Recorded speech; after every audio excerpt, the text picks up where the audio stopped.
अन्य हिंदी के एक नए एपिसोड में आपका स्वागत है, जहां आपके लिए लेकर आते हैं इंडियन डिफेंस की प्रमुख अपडेट्स को। और इस वीडियो में हम बात करने वाले हैं HLFT-42 प्रोग्राम के बारे में। HLFT-42 भारत का, जैसा कि आपको पता है, एक लीड इन ट्रेनर एयरक्राफ्ट होने वाला है और इसको लेकर के एरो इंडिया 2023 में काफ़ी बड़ी बातें हुई थी और ये माना गया था कि इसका डेवलपमेंट काफ़ी फास्ट ट्रैक होगा। हालांकि अभी तक इसे इंटरनल फंड्स का इस्तेमाल करके विकसित किए जाने की बात की जा रही है, लेकिन अब इस प्रोग्राम में एक इंटरेस्टिंग मोड सामने आया है। और ये मोड ऐसा है जहां पर इसके इंजन सिलेक्शन को लेकर के अब जो प्रतिस्पर्धा है वो शुरू हो गई है। हिंदुस्तान एरोनॉटिक्स लिमिटेड लगातार HLFT-42 के लिए एक एडवांस इंजन की तलाश में है जो कि इसकी सारी नीड्स को पूरा कर सके। शुरुआती तौर पर जब ये प्रोग्राम सामने आया था तो उस समय कयास लगाया गया था कि शायद ये कावेरी इंजन से पावर्ड होगा और कावेरी इंजन ही इसको पावर करेगा, लेकिन बाद में इसका खंडन किया गया और जब इसका वेट सामने आया तब स्पष्ट हो गया कि कावेरी इंजन इसके लिए सूटेबल बिल्कुल भी नहीं है, क्योंकि इसका जो मैक्सिमम टेक ऑफ वेट है ये 16.5 टन का है, जो कि तेजस मार्क 2 से सिर्फ 1 टन ही कम है।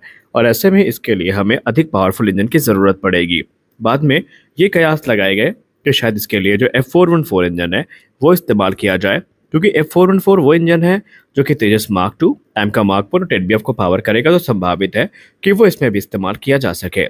लेकिन इसको भी लेकर के हिंदुस्तान एरोनॉटिक्स लिमिटेड ने कहा कि कंपनी सेम इंजन को अपने ट्रेनर एयरक्राफ्ट में इस्तेमाल करने के लिए इच्छुक नहीं है और उन्होंने कंफर्म कर दिया है कि उनकी जो प्रेफरेंस रहेगी ये ज़्यादा पावरफुल इंजन की रहेगी, जो कि सुपरसोनिक जो ट्रेनिंग मिशन है और कॉम्बैट रेडीनेस है उसको ध्यान में रख करके सेलेक्ट किए जाएंगे। अब क्योंकि F414 इंजन जो कि 98 किलोन्यूटन का थ्रस्ट जनरेट करते हैं, इनको नहीं सेलेक्ट किया जाएगा, तो HAL एम कर रही है कि कोई ऐसा इंजन सेलेक्ट किया जाए जो कि 110 किलोटन से ज़्यादा का थ्रस्ट जनरेट कर पाए। तो दो ऑप्शन है। पहला ऑप्शन एम का इंजन होगा जो कि स्वदेशी तौर पर विकसित किया जाएगा, जो कि 110 किलोटन से ज़्यादा का थ्रस्ट जनरेट करेगा। लेकिन सबसे खास बात तो ये है कि इसकी सूटेबिलिटी HLFT-42 के साथ हमेशा प्रश्न चिन्ह के साथ पे देखी जाएगी और ये देखा जाएगा कि क्या ये कॉस्ट इफेक्टिव होंगे हमारे लिए, क्योंकि 5th जनरेशन कैपेबिलिटीज़ के चलते जो इससे जुड़ी कॉस्ट होंगी वो भी काफ़ी हाई होंगी और ऐसा HAL बिल्कुल भी नहीं चाहती। तो दूसरा ऑप्शन जो हमारे पास बचता है वो बचता है AL-31 FP इंजन का। AL-31 engine already Sukhoi 30 MKI में इस्तेमाल किए जाते हैं और ये अपने परफॉर्मेंस, रिलायबिलिटी और हाई थ्रस्ट के लिए जाने जाते हैं।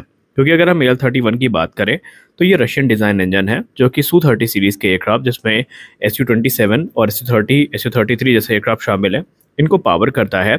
और इसकी कॉस्ट की जहाँ तक बात रही तो वो भी दूसरे इंजन्स की तुलना में काफ़ी कम है, जो कि $10.8 मिलियन पर यूनिट की है।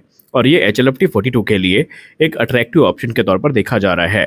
यहाँ पर एक रिलायबल हाई परफॉर्मेंस इंजन की ज़रूरत है जो कि 5th जनरेशन टैग के साथ में ना आए। तो ऐसे में एक्सपर्ट्स मानते हैं कि हमारे लिए एनी डे जो AL-31 है ये बेहतरीन चॉइस के तौर पर उपलब्ध रहेगा।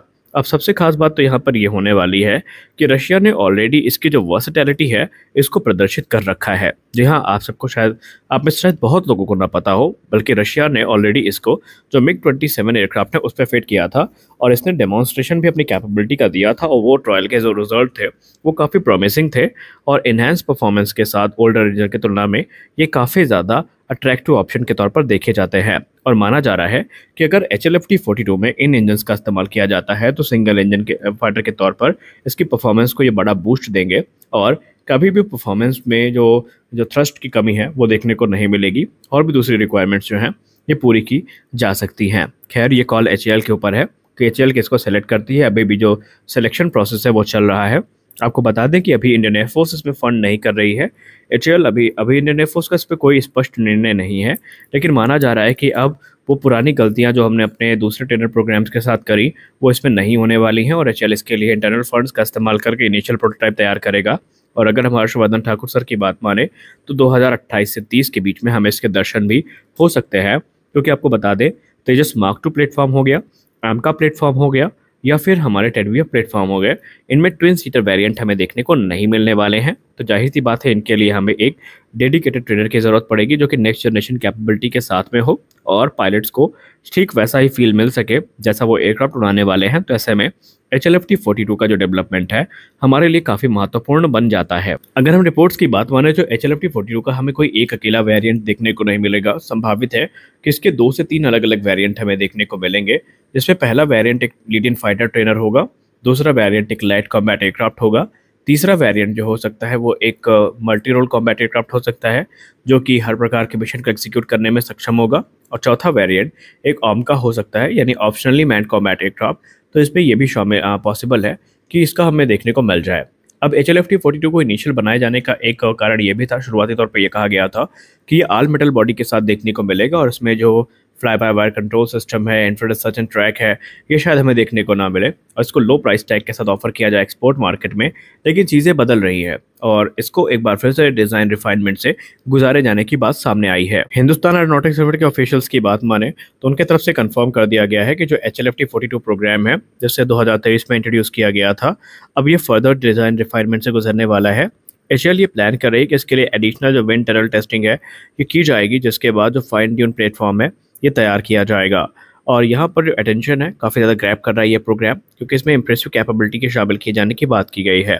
दरअसल ये HLFT-42 जो है ये एक तकरीबन ऐसा एयरक्राफ्ट होगा जिसकी 4.5 टन की जो वेपन कैरिंग कैपेसिटी है वो होने वाली है और maximum take off weight 16.5 ton का होगा। और एचएएल ये चाहती है कि ये एयरक्राफ्ट न सिर्फ फोर्थ और फिफ्थ जनरेशन एयरक्राफ्ट के जो फिफ्थ जनरेशन के जो एयरक्राफ्ट हैं उनको उड़ाने के लिए पायलट्स को तैयार करे, बल्कि इसका कॉम्बैट मिशन में भी इस्तेमाल किया जा सके। और इसीलिए ये HLFT-42 में हमें जो डिज़ाइन चेंजेस हैं वो देखने को मिल सकते हैं और इसके लिए ये देखा जाएगा कि इसकी एजिलिटी, स्पीड और फायर पावर को इन्हांस किया जा सके। और इसके अलावा भारतीय वायुसेना के लिए विकसित किए गए जितने भी BBR और with in visual range combat missiles हैं उनका इंटीग्रेशन भी इसमें आसानी के साथ हो जाए, इसका ध्यान भी इस पूरे प्रोग्राम में रखा जाएगा। अगर हम HAL के सोर्सेज की बात माने तो उनका कहना है कि वो इसे अब ट्रेनर एयरक्राफ्ट के तौर पर, खाली ट्रेनर एयरक्राफ्ट के तौर पर नहीं बल्कि एक फुल फ्लेज कॉम्बैट एयरक्राफ्ट के तौर पर देख रहे हैं। और ऐसे में इसके लिए जितने भी डिज़ाइन चेंजेस संभावित हो सकते हैं वो सभी किए जाएंगे और इसे एक मैच्योर प्लेटफॉर्म के तौर पर प्रदर्शित किया जाएगा। हालांकि अभी भी ये प्रोग्राम अपने डेवलपमेंट फेज़ में है और अगर हम रिपोर्ट्स की बात माने तो HAL अभी अपने इंटरनल फंड्स का इस्तेमाल करके इनको बनाएगी और बाद में जो इंडियन एयरफोर्स है वो इस प्रोग्राम को बैक करेगी जब पहला प्रोटोटाइप रोल आउट हो जाएगा और उसके टेस्ट शुरुआती तौर पर शुरू कर दिए जाएंगे। और हमने जैसा कि अभी आपको कहा कि ये तेजस मार्क 2 और AMCA के लिए काफ़ी इंपॉर्टेंट होने वाला है, तो ये चीज़ अब हिंदुस्तान एरोनॉटिक्स लिमिटेड को भी समझ में आ चुकी है और इसीलिए वो गलतियां जो उन्होंने पूर्व के प्रोग्राम में करी हैं वो यहाँ पर करना नहीं चाहेंगे। दरअसल आपको बताना चाहेंगे कि ये तकरीबन 10 BBR मिसाइल्स को अपने साथ कैरी करने में सक्षम है, जो कि इसके मैसिव पेलोड कैपेसिटी का एक महत्वपूर्ण उदाहरण है। जबकि यहाँ पर आपको जो लार्ज एरिया डिस्प्ले है वो भी देखने को मिल सकती है, इंफ्रारेड सर्च एंड ट्रैक देखने को मिल सकता है, एक एसा रडार देखने को मिल सकता है और दूसरे भी जो एडवांस इलेक्ट्रॉनिक वॉरफेयर स्वीट हैं वो देखने को मिल सकते हैं, जो कि इसे एक एडवांस फाइटर के तौर पर प्रदर्शित करने वाले हैं। तो आज के इस वीडियो में बस इतना ही। आपको क्या लगता है, HAL को जल्द से जल्द इस एयरक्राफ्ट को तैयार करना चाहिए या आप दूसरे किसी एयरक्राफ्ट को इस प्रोग्राम के लिए सूटेबल मानते हैं? आप अपनी राय कमेंट सेक्शन में ज़रूर दें। मिलते हैं अगले वीडियो में, तब तक के लिए जय हिंद।